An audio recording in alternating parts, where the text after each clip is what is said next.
Good morning. आज की class में टॉपिक है सिंटेक्स।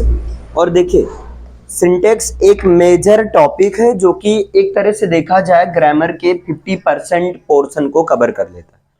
क्योंकि सिंटेक्स को सब्जेक्ट वर्ब एग्रीमेंट भी कहते हैं। सिंटेक्स को और क्या कहते हैं? इसको आप सब्जेक्ट वर्ब एग्रीमेंट बोल सकते हैं। चाहे आप सिंटेक्स बोलो या आप इसको बोल दो सब्जेक्ट वर्ब एग्रीमेंट बोल दो। अब सिंटेक्स होता क्या है? तो ये होता है correct arrangement of words in a sentence. ये क्या होता है? Correct arrangement of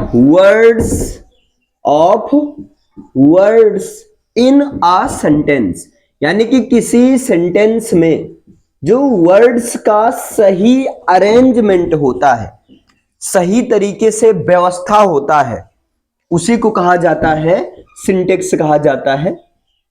the correct arrangement of words in a sentence. अब बात किया जाए इंग्लिश सेंटेंस का, तो बच्चा इसमें होता क्या है? जैसे देखिए, इंग्लिश सेंटेंस का जो बेसिक सा स्ट्रक्चर होता है वो होता है आपका सवाओ। कुछ इस फॉर्मेट में होता है, यानी कि पहले सब्जेक्ट रहता है, इसके बाद में वर्ब रहता है और इसके बाद में आपका अदर ऑब्जेक्ट व्हाटएवर रहता है। ऑब्जेक्ट अदर ये सारा रहता है।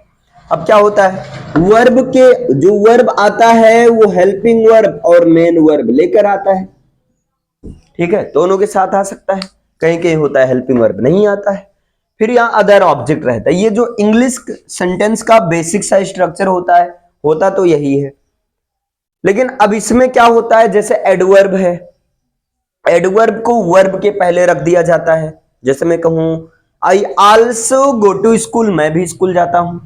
या इस तरीके से कुछ कहना, आई एम आल्सो फाइन, मैं भी ठीक हूं। हेल्पिंग वर्ब के बाद मेन वर्ब के पहले रखा जाता है। वो खैर अलग केस हो जाता है। एडवर्ब को पहले भी रखा जाता है, एडवर्ब को बाद में भी रखा जाता है। लेकिन अभी इंग्लिश सेंटेंस का जो बेसिक सा स्ट्रक्चर होता है सब्जेक्ट वर्ब और अदर ऑब्जेक्ट होता है। ये इंग्लिश सेंटेंस का एक बेसिक सा स्ट्रक्चर होता है। अब सिंटेक्स में क्या है? आपने देखा सिंटेक्स में क्या होता है? कोई सेंटेंस रहेगा, उसमें शब्दों का सही रूप से व्यवस्थित करना, करेक्ट अरेंजमेंट, एक व्यवस्थित रूप कुछ इस तरीके से होगा। सब्जेक्ट, उसके बाद वर्ब, फिर अदर ऑब्जेक्ट। एक बेसिक सा फॉर्मेट है आपका। अब यहां पर इसको सब्जेक्ट वर्ब एग्रीमेंट बोलते हैं। तो एग्रीमेंट का मतलब होता है समझौता। एक्चुअली इसमें होता क्या है? सब्जेक्ट का वर्ब के साथ एक एग्रीमेंट हो जाता है। सब्जेक्ट का वर्ब के साथ एग्रीमेंट होता है। कुछ एग्रीमेंट इस तरह से होता है, ग्रामर कहता है अगर आपका सिंगुलर सब्जेक्ट होगा, अगर सिंगुलर सब्जेक्ट होगा तो उसके साथ आपको सिंगुलर वर्ब लगाना होगा। अगर सिंगुलर सब्जेक्ट होगा तो सिंगुलर वर्ब आएगा। ये बेसिक सा रूल है। अब यहां पर क्वेश्चन आता है कि सिंगुलर सब्जेक्ट क्या है? तो सिंगुलर सब्जेक्ट का मतलब आप सीधा ऐसे दिमाग में रखो, सिंगुलर नाउन। इसके पहले आप लोग बेसिक में पढ़े ही होंगे सिंगुलर नाउन, यानी कि यहां से एक बेसिक पढ़ने की जरूरत है, नीड आती है, और वो है बेसिक पर कमांड। सिंगुलर नाउन को चेंज करना प्लूरल नाउन में। सिंगुलर नाउन को प्लूरल नाउन में बदलना। ये क्लास 6 से आई होप 3rd से ही पढ़ाया जाता है ना। जैसे बॉय का प्लूरल हो जाएगा बॉयज, गर्ल का प्लूरल हो जाएगा गर्ल्स, वाइफ का प्लूरल हो जाएगा वाइफ्स, लाइफ का प्लूरल हो जाएगा लाइव्स। तो ये आपको अलग से आना चाहिए। मतलब यहां पर जो बेसिक में पहली जरूरत लगी वो है singular noun to plural noun. ये होमवर्क भी है, आप लोग को इस पर काम करना है, याद करनी चीजें कि ये पूरा लिस्ट रहती है। नहीं मिलेगा मैं दूंगा, है ना। वहां पर पूरा दिया रहता है। जैसे रेडियस का प्लूरल होता है रेडियाई, है ना। हर चीज में ऐसे ही यस लगाकर प्लूरल नहीं बनता है, इसका कुछ अलग ही रूल चलता है। लेकिन एक बेसिक सा जो लोगों की माइंड में फीड रहता है वो ऐसे ही यस लगाकर प्लूरल बनाते। तो जो सिंगुलर नाउन होता है, मतलब बिना एस या एस वाला, वो होता है एक्चुअली सिंगुलर सब्जेक्ट। और यहां सिंगुलर वर्ब का मतलब क्या होता है, वर्ब की फर्स्ट फॉर्म। अब यहां पर अगेन आपको अगर बेसिक में नीड है किसी चीज की तो एक और है, फॉर्म्स ऑफ वर्ब पर आपका कमांड होना चाहिए, क्योंकि ऐसे ये प्राणी है ना फॉर्म्स ऑफ वर्ब, ये पूरे इंग्लिश में घुमा फिराकर काम आते ही रहते। जैसे गो मीन्स जाना, फिर कभी थर्ड फॉर्म कभी सेकंड फॉर्म, इन सब की आवश्यकता लगती रहती। गो, बेंट, गॉन। कम मीन्स आना, कम, केम, कम। ईट मीन्स खाना, ईट, एट, ईटन। मतलब आपको फॉर्म्स ऑफ वर्ब पर कमांड होना चाहिए। बच्चा ये ऐसा टॉपिक है ना, घुमा फिराकर यह हर किसी के साथ रहता है। बात अगर आकर फंसती है तो भाई वर्ब मीनिंग के साथ फंसती। तो जैसे यहां पर वर्ब की फर्स्ट फॉर्म, अब पता चले आप वर्ब ही नहीं पहचान पा रहे हो, तब तो समस्या है। तो वर्ब की फर्स्ट फॉर्म में जब एस या ई एस लगा देते हैं तब वो एक्चुअली होता है सिंगुलर वर्ब। यही चीज है, क्लियर है। सिंगुलर वर्ब क्या है, अगर वर्ब की फर्स्ट फॉर्म में एस या ई एस लगा देंगे तब वो हो जाएगा आपका सिंगुलर वर्ब हो जाएगा। बस सिंपल से इतना रूल है। लेकिन इसी के साथ में एक और समझौता हुआ है, और वो क्या हुआ है, वो हुआ है कि अगर मान लो प्लूरल सब्जेक्ट आ जाता है तो, अगर सब्जेक्ट प्लूरल आ जाता है, प्लूरल सब्जेक्ट का मतलब ये हुआ प्लूरल नाउन, और प्लूरल नाउन का मतलब ये हुआ जब नाउन में एस या ई एस या अन्य किसी तरीके से उसको प्लूरल बनाया जाता है तब वो होता है प्लूरल सब्जेक्ट। तो प्लूरल सब्जेक्ट के साथ आपको यूज करना होगा प्लूरल वर्ब यूज करना होगा, और प्लूरल वर्ब का मतलब होता है basic form of verb, verb की फर्स्ट फॉर्म। फिर आकर वही मामला फंस गए, वर्ब की फर्स्ट फॉर्म, यही कंप्रोमाइज हुआ है, यही हुआ समझौता। यानी कि सब्जेक्ट सिंगुलर तो वर्ब भी सिंगुलर, लेकिन सब्जेक्ट सिंगुलर का मतलब सिंगुलर नाउन बिना एस वाला, और यहां सब्जेक्ट वर्ब सिंगुलर का मतलब वर्ब की फर्स्ट फॉर्म में एस या हेल्पिंग वर्ब जो कि सिंगुलर वर्ब के साथ यूज की जाती है, जैसे इज हो गया, वाज हो गया, हैज हो गया, ये चीज आता है आपका। क्लियर है। यहां प्लूरल सब्जेक्ट के साथ आएगा प्लूरल वर्ब, और प्लूरल सब्जेक्ट कैसे बनता है, प्लूरल नाउन, और नाउन में ऐसे या अन्य तरीके से जो प्लूरल बनाया जाता है। प्लूरल वर्ब का मतलब basic form of the verb, ये चीज होता है।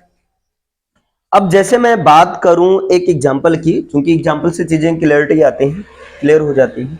इतना समझ में आया, मतलब सिंटेक्स का मतलब the correct arrangement of a words in a sentence, एक सेंटेंस में शब्दों का सही तरीके से व्यवस्था करना। सिंटेक्स से इसको सब्जेक्ट वर्ब एग्रीमेंट कहते हैं। यहां से दो चीजें निकलती हैं, अगर सिंगुलर सब्जेक्ट होगा तब वहां पर सिंगुलर वर्ब आएगा, प्लूरल सब्जेक्ट होगा तब वहां पर क्या आएगा, प्लूरल वर्ब आएगा। जैसे एग्जांपल की बात करें, जैसे मान लो मैं कह दूं the scenery of Kashmir, the scenery या सीनरीज ऑफ कश्मीर, जो कश्मीर की सुंदरता है, the sceneries of Kashmir is very charming, वो बहुत ही आकर्षक है, बहुत ही सुंदर है। अब बताए इस सेंटेंस में क्या गलती है, यहां पर सॉरी आर में कर देता हूं, इस सेंटेंस में क्या गलती है। अगर एक ऐसे देखा जाए, एक रफली देखा जाए तो सेंटेंस में कोई गलत नहीं दिखाई दे रहा, क्योंकि सीनरीज आप करो ऐसे आई एस लगाए, प्लूरल बना है, प्लूरल साथ आर लगेगा, लेकिन ये गलत है। लेकिन ये सेंटेंस ये गलत है, इसका जो सही फॉर्मेट होगा वो होगा the scenery, the scenery of Kashmir, Kashmir is very beautiful, the scenery of Kashmir is very beautiful, जो कश्मीर की सीनरी है वो बहुत ही सुंदर है।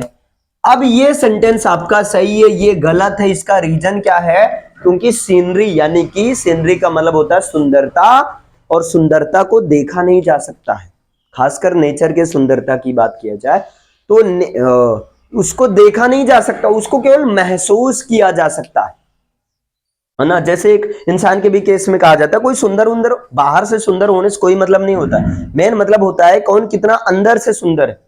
और ये सुंदरता कभी दिखाई नहीं देता है, केवल महसूस होता है। तो कश्मीर की जो सुंदरता है, जो कश्मीर के नेचर की जो ब्यूटीनेस है ना, वो क्या है आपका अब्स्ट्रैक्ट नाउन है, जिसको केवल महसूस किया जा सकता है, ना तो देखा जा सकता है, ना ही छुआ जा सकता है, वो अब्स्ट्रैक्ट नाउन होता है। और अब्स्ट्रैक्ट नाउन और एक और होता है मैटेरियल नाउन, दो नाउन। अब्स्ट्रैक्ट नाउन और मैटेरियल नाउन हमेशा सिंगुलर सब्जेक्ट की तरह काम करते हैं। भाई जब ये सिंगुलर है तब यहां भी तो सिंगुलर ही आएगा, इज ही आएगा। क्लियर? अब यहां पर बात आकर फंस गई कि भाई जैसे अब यहां सब्जेक्ट की ही बात किया गया, यहां सब्जेक्ट की ही बात किया गया, बोला गया सिंगुलर नाउन सिंगुलर सब्जेक्ट की तरह काम करेगा। हाँ, प्लूरल नाउन प्लूरल सब्जेक्ट की तरह काम करता है, लेकिन सब्जेक्ट के रूप में नाउन भी काम करता है और सब्जेक्ट के रूप में प्रोनाउन भी काम करता है, सब्जेक्ट के रूप में वर्ब भी जीरंड या इन्फिनिटिव के रूप में काम करता है। अब भाई इस पर कमांड बनाने के लिए हमें समझना होगा parts of speech. Parts of speech का मतलब ये है जो कि बचपन से पढ़ाया जाता है, क्लास थर्ड से ही रहता है। नाउन क्या है, प्रोनाउन क्या है, एडजेक्टिव क्या है, लेकिन अब यहां पर आपको डिटेल से पढ़ना है, क्योंकि जितने पार्ट्स ऑफ स्पीच से रिलेटेड रूल हैं सब इसमें जो है अप्लाई हो जाते। भाई ये एब्स्ट्रैक्ट नाउन सिंगुलर की तरीके से काम करेगा तो सिंगुलर सब्जेक्ट होगा, और ये फिर इजी आएगा, आर तो आ नहीं सकता है। यानी कि इसको अच्छे से समझने के लिए आपको 2 पर पल नंबर बेसिक पर कमांड बनाना होगा, forms of verb singular noun को कैसे चेंज करते हैं प्लूरल नाउन में। इसके बाद में आपको काम करना होगा पार्ट्स ऑफ स्पीच पर। अब सबको पता है पार्ट्स ऑफ स्पीच 8 होते हैं। नाउन मीन्स संज्ञा, प्रोनाउन मीन्स सर्वनाम, है ना, एडजेक्टिव मीन्स विशेषण, इसके बाद में वर्ब मीन्स क्रिया, एडवर्ब मीन्स क्रिया विशेषण, प्रेपोजिशन मीन्स संबंध बोधक शब्द, कंजंक्शन मीन्स संयोजक शब्द, और इंटरजेक्शन मीन्स विस्मयादि बोधक शब्द। यानी कि इस चैप्टर को, ये चैप्टर बहुत कमाल का चैप्टर है। कमाल का चैप्टर ये इसलिए है क्योंकि ये ऐसा चैप्टर है ना, कहीं भी अगर इंग्लिश का क्वेश्चन आता है, अभी कुछ एग्जाम्स को छोड़कर लगभग बाकी सारे एग्जाम्स में, कॉम्पिटिटिव एग्जाम्स में भी इंग्लिश के क्वेश्चन आने लगे, और 12th तक तो इंग्लिश तो पढ़ना ही पड़ेगा, आप चाहे कर भी उसको छोड़ नहीं सकते हैं।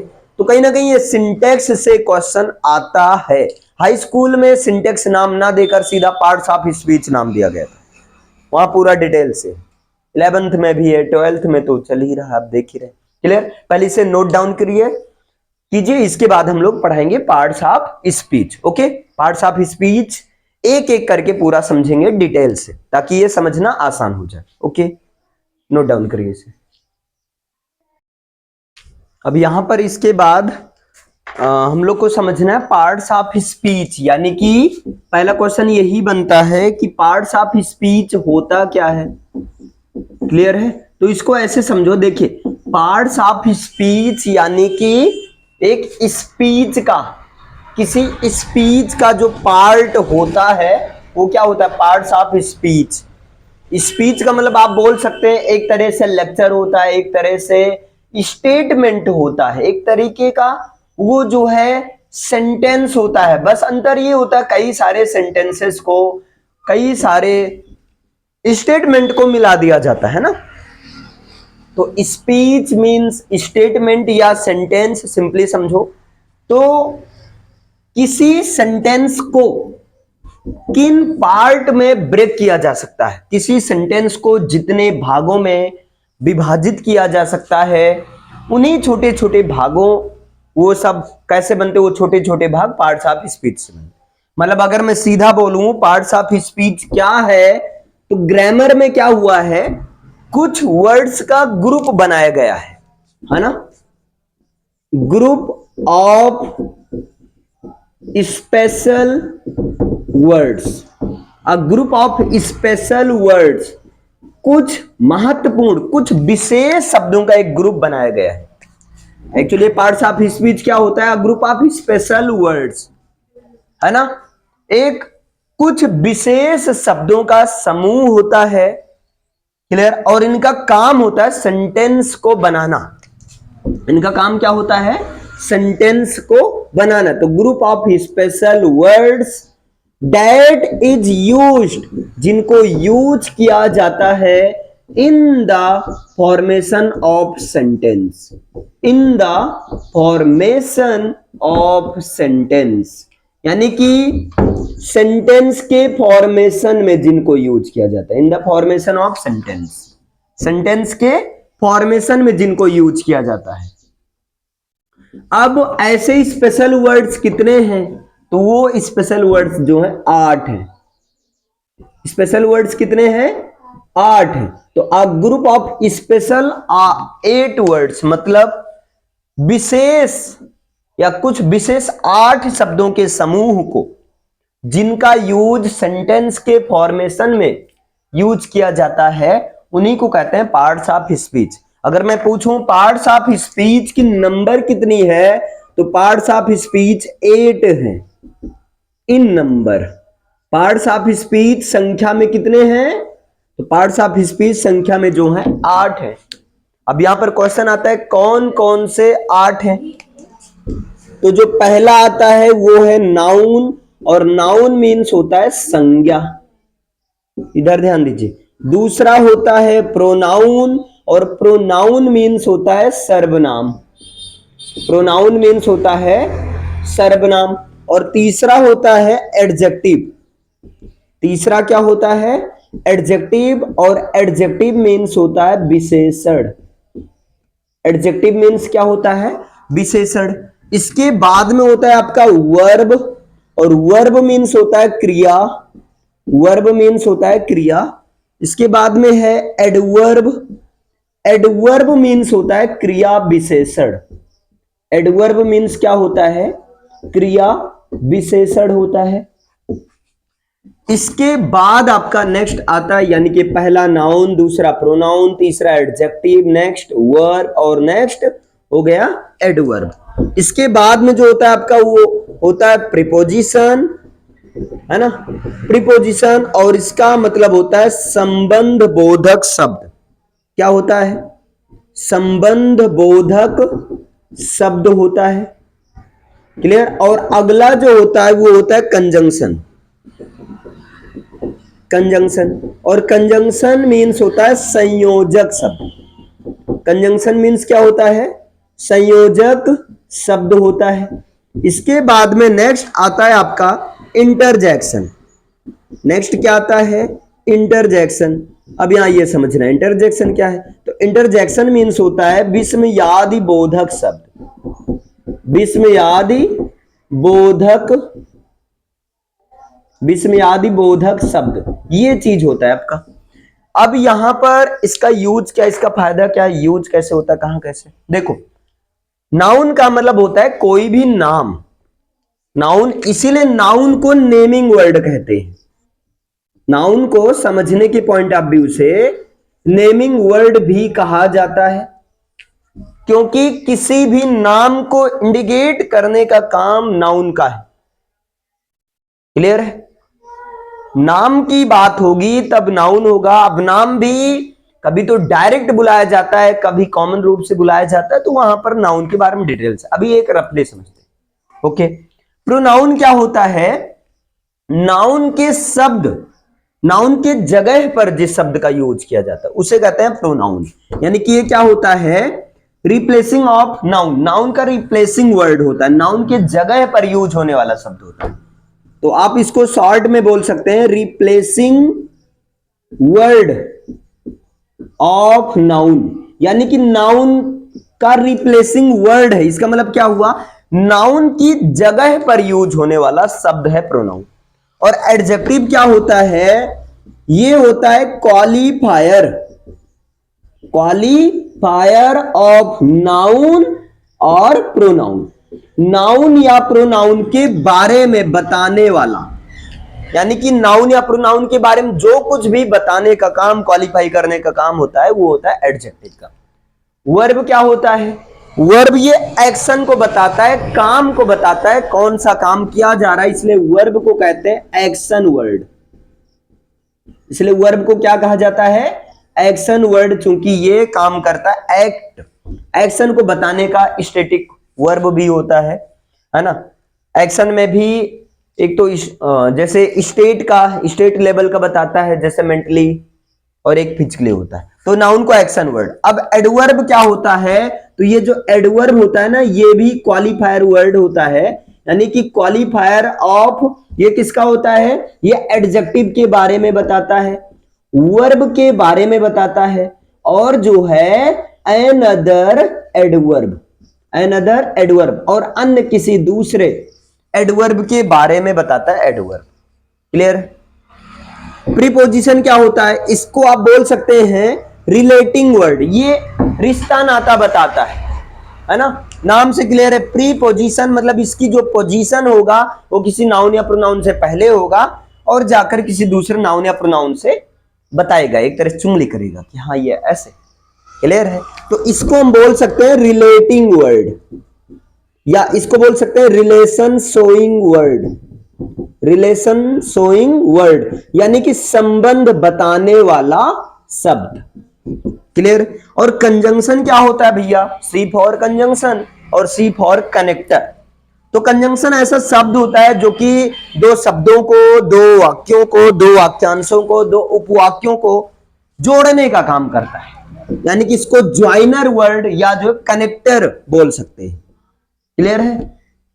इसको जो है आप समझने के पॉइंट ऑफ व्यू से कनेक्टर, या इसको आप ज्वाइनर वर्ड बोल सकते हैं, यानी कि ज्वाइन कराने वाला शब्द। अब ये किसको किसको ज्वाइन करेगा? तो भैया ये दो शब्दों को ज्वाइन करेगा, है ना, दो वाक्यों को, यानी कि two sentences, two words, two phrase और टू क्लॉजेज को जोड़ेगा। इंटरजेक्शन क्या होता है? ये भैया मान न मान मैं तेरा मेहमान, ये सिंपल सा, ये ऐसा सेंटेंस जो कि हमारे अंदर की फीलिंग्स या जो इमोशंस को एक्सप्रेस करता है, वो भी बिना बताए, यानी कि अकॉर्डिंग टू नीड, जैसे आवश्यकता के अनुसार ये अपने आप ऐसे वर्ड निकल जाते हैं। ये कुछ वर्ड के एक्सप्रेशन होते हैं, जैसे oh my God, oh shit, ये सारे वर्ड होते हैं, इंटरजेक्शन होते हैं, फीलिंग्स या इमोशंस को एक्सप्रेस करने वाले वर्ड। क्लियर? ये कई सारा एक्सप्रेशन होता है और अपने आप निकलता है, जो हम लोग के मुंह से, जैसे चोट लगने पर एक ouch, oh shit, oh my God, है ना, या एलास, वाओ, हुर्रे, ये सारा एक्सप्रेशन वाले जो शब्द हैं, ये क्या? फीलिंग्स या इमोशंस शोइंग वर्ड, ऐसे वर्ड जो कि फीलिंग्स या इमोशंस को एक्सप्रेस करते हैं, वो होते हैं आपके, और वो भी सडनली करते हैं, इंटरजेक्शन वर्ड होते हैं। क्लियर? एक रफली समझो, अभी नाउन क्या होता है? जब नेम की बात होगी, नेम, तब वो होता है आपका नाउन, यानी कि संज्ञा, और नाउन को कहते हैं नेमिंग वर्ड। प्रोनाउन क्या होता है? जो नाउन की जगह पर यूज होता है वो प्रोनाउन होता है। एडजेक्टिव वो होता है जो कि क्वालिफायर, नाउन या प्रोनाउन के बारे में बताता है, और वर्ब वो होता है, वर्ब को एक्शन वर्ड कहते हैं, जो कि एक्शन को बताए। एडवर्ब ये एडजेक्टिव वर्ब या किसी दूसरे एडवर्ब के बारे में जो बताता हो वो एडवर्ब। और प्रेपोजिशन, अब इसको थोड़ा ऐसे कम समझ में आएगा, इसको मैं एग्जांपल से दिखाता हूं, तो ताकि सारी चीजें क्लियर हो जाए। जैसे यहां पर देखिए, एक एग्जांपल में लिख रहा हूं, जैसे मान लीजिए मैं लिखता हूं, आप कोई भी सेंटेंस लिख दो, कोई भी सेंटेंस, हर सेंटेंस इन्हीं 8 पार्ट्स ऑफ स्पीच से बना होगा। जैसे मान लो मैं लिखता हूं, Anil is my friend, Anil is my friend, Anil मेरा मित्र है, he helps me, he helps me, वो मेरी सहायता करता है। क्लियर? या मैं कह दूं, ही रन्स, वो दौड़ता है, फास्ट, तेज दौड़ता है, वो तेज दौड़ता है। अब यहां पर देखो, अनिल ये नाम है, तो ये हो गया आपका नाउन। अनिल क्या है? नाम है, तो ये हो गया नाउन, और अनिल की ये विशेषता है कि अनिल क्या है? अनिल मेरा फ्रेंड अभी है, अगर यहां वाच कर दूंगा तो अनिल मेरा फ्रेंड था हो जाता, यानी कि ये आपका वर्ब है, और वर्ब में हेल्पिंग वर्ब मेन वर्ब की तरह काम कर रही है। ये फ्रेंड, भाई फ्रेंड है, फ्रेंड का नाम तो है ही ना अनिल, यानी कि फ्रेंड ये कॉमन नाउन है, ये भी नाउन है। अभी जब नाउन के टाइप्स बताएंगे तब समझ में आएगा ये फ्रेंड कौन सा नाउन है। और यहां माई नाउन, ये किसका दोस्त है? मेरा दोस्त, यानी कि नाउन के बारे में बताया गया कि ये जो फ्रेंड है ना मेरा वाला है, यानी कि ये नाउन या प्रोनाउन के बारे में जो बताता है वो क्या होता है? एडजेक्टिव। तो माई क्या हो गया? एडजेक्टिव हो गया। एडजेक्टिव में भी ये पजेसिव एडजेक्टिव। अब यहां पर ही का मतलब क्या, जरा सा बताइए मुझे। भाई अनिल मेरा मित्र है, वह मेरी सहायता करता है, ही का मतलब कौन? बोलिए। अनिल। ही का मतलब कौन? अनिल। तो अनिल के लिए यहां पर कौन सा शब्द आया है? ही का मतलब भी है, तो मैंने क्या बताया? नाउन का रिप्लेसिंग वर्ड, यानी कि नाउन के जगह पर जो यूज हो जाए वो होता है प्रोनाउन। तो ये है आपका, ये जो ही है ये क्या है? प्रोनाउन है। ये क्या है? ये प्रोनाउन है। क्लियर? अब यहां रन्स, ये कौन सा काम कर रहा है? कौन सा काम कर रहा है? दौड़ने का। कौन सा एक्शन कर रहा है? दौड़ने का एक्शन कर रहा है, यानी कि ये क्या होगा आपका? बताइए, ये क्या होगा? ये वर्ब होगा। बिल्कुल सही है, ये आपका वर्ब होगा। अब दौड़ने के बारे में बताया गया कि दौड़ता भी है लेकिन तेज दौड़ता है, यानी कि वर्ब के बारे में बताया जा रहा है कि दौड़ने का काम कर रहा है लेकिन कैसे? तेज। तो यानी कि वर्ब के बारे में ये बता रहा है, तो ये क्या होगा बच्चा? ये क्या होगा? ये होगा एडवर्ब होगा। ये क्या होगा? एडवर्ब होगा। क्लियर है? यहीं पर मैं कह दूं अनिल बहुत तेज दौड़ता है, विद मी, मेरे साथ दौड़ता है। अनिल बहुत तेज दौड़ता है लेकिन किसके साथ? मेरे साथ दौड़ता है। जरा सा बताइए मी क्या है? मी का मतलब मैं हूंगा, मेरा नाम कुछ तो होगा ही ना। क्या कोई बिना नाम के पैदा होता है? बोलो। अरे सब लोग बिना नाम के ही पैदा होते हैं। नो सर, नाम तो बाद में रखा जाता है ना। यानी कि मी, मेरा कुछ तो नाम होगा, मेरे नाम की जगह कौन आया है? मी आया है। तो मी क्या है? नाउन की जगह आया है ना, यानी कि मी क्या है? आपका प्रोनाउन है। मी क्या है? प्रोनाउन है। अब यहां पर विद, विद यानी कि नाउन या प्रोनाउन के पहले जो यूज हो, ठीक, और उसका रिलेशन। अब बताओ, ही का रिलेशन, यानी कि ही का रिलेशन मुझसे बता रहा है। कौन बता रहा? विद बता रहा है। कुछ देर हटा दो। अनिल मुझसे, अनिल दौड़ता है तेज मुझे, क्या है? अनिल तेज दौड़ता है मुझे, कुछ संसार है? अनिल मुझे तेज दौड़ता है, ये क्या है? लेकिन ये विद बता रहा है कि अनिल मेरे साथ तेज दौड़ता है, यानी कि विद ने संबंध, मेरा रिलेशन अनिल से और अनिल का रिलेशन मुझसे बताया, तो इसलिए विद क्या होगा? विद क्या होगा बताइए? विद होगा कंजंक्शन। विद क्या होगा? कंजंक्शन। मैं कह दूं Anil is my friend, he runs very fast because Anil is my friend, क्योंकि अनिल मेरा दोस्त है इसलिए वो मेरे साथ तेज दौड़ता है। अब ये बिकॉज क्या बता रहा है? इन दोनों सेंटेंस को कनेक्ट कर रहा है। क्लियर है? इसको आगे पीछे कर दो। He runs fast with me, वो मेरे साथ तेज दौड़ता है, because he is my friend, या अनिल इज माई फ्रेंड। तो ये बिकॉज क्या है? ये कंजंक्शन है। जैसे मैं कहूं, ये क्या है? ये कंजंक्शन है। जैसे मैं कहूं राम एंड सीता, तो राम एक शब्द है, सीता एक शब्द है, दोनों को कौन जोड़ रहा है? एंड जोड़ रहा है। तो एंड क्या होगा? कंजंक्शन होगा। इस तरह से। क्लियर है? समझ में आया? यहां कोई एक्सप्रेशन आ जाता, ओह अनिल इज योर फ्रेंड, अच्छा अनिल तुम्हारा मित्र है, तो ओह क्या है? एक्सप्रेशन है, exclamatory, I mean interjection word होगा। अभी समझ में आया? तो इस तरीके से कोई भी सेंटेंस आप देखेंगे कहीं ना कहीं इन्हीं 8 पार्ट्स ऑफ स्पीच से बना होगा। अच्छा एक चीज और है, जो आर्टिकल होता है ए एंड द, एक्चुअली वो एडजेक्टिव का ही एक पार्ट होता है। क्लियर है? आर्टिकल जो एडजेक्टिव का ही पार्ट होता है। मॉडर्न इंग्लिश में आर्टिकल को अलग कर दिया जाता है, वहां पर पार्ट्स ऑफ स्पीच की संख्या 9 मानी जाती है। अभी देखो, अभी प्रीपोजिशन क्या होता है? प्रीपोजिशन, यानी कि ऐसा शब्द जो किसी नाउन या प्रोनाउन के पहले यूज हो और उसका संबंध किसी दूसरे नाउन। तो मी के पहले कौन यूज हुआ? विद। विद क्या बता रहा है? मी का रिलेशन किससे है? ही से। ही का रिलेशन किससे है? मी से। क्लियर? बाकी ये तो अभी शॉर्ट में मैंने बताया, इसको डिटेल से भी मैं बताऊंगा एक एक करके अलग अलग। जैसे अभी मैंने बताया पार्ट्स ऑफ स्पीच क्या है। स्पीच मतलब जनरली स्टेटमेंट या सेंटेंस, यानी कि सेंटेंस के फॉर्मेशन में जिन भी शब्दों का यूज किया जाता है, लेकिन सेंटेंस के फॉर्मेशन में कुछ स्पेशल शब्दों का यूज किया जाता है, और वो स्पेशल शब्द कितने हैं? 8 है। तो आप बोल सकते हैं a group of special 8 words, a group of 8 words, a group of 8 words, 8 शब्दों का समूह। क्लियर है? जिनको सेंटेंस के फॉर्मेशन में यूज किया जाता है उन्हें पार्ट्स ऑफ स्पीच कहते हैं। क्लियर? अब ये 8 हैं, 8 के बारे में मैंने एक रफली आइडिया दिया। क्लियर? मान लो अगर आपको नहीं समझ में आया होगा तो कोई बात नहीं, थोड़ा बहुत तो समझ में आया एक रफली।